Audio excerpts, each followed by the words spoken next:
Alright guys, we're going to test out this roughing end mill and we're going to put it to its test. I'm just going to do one hell of a slot through this and let's see what gives. Spindle this, what happens. Alright, well, no coolant.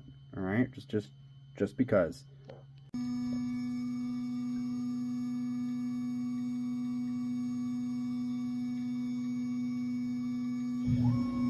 Alright, here we go with a roughing test. This thing's going to be an absolute bear. We're going right down to 125 thousandths depth.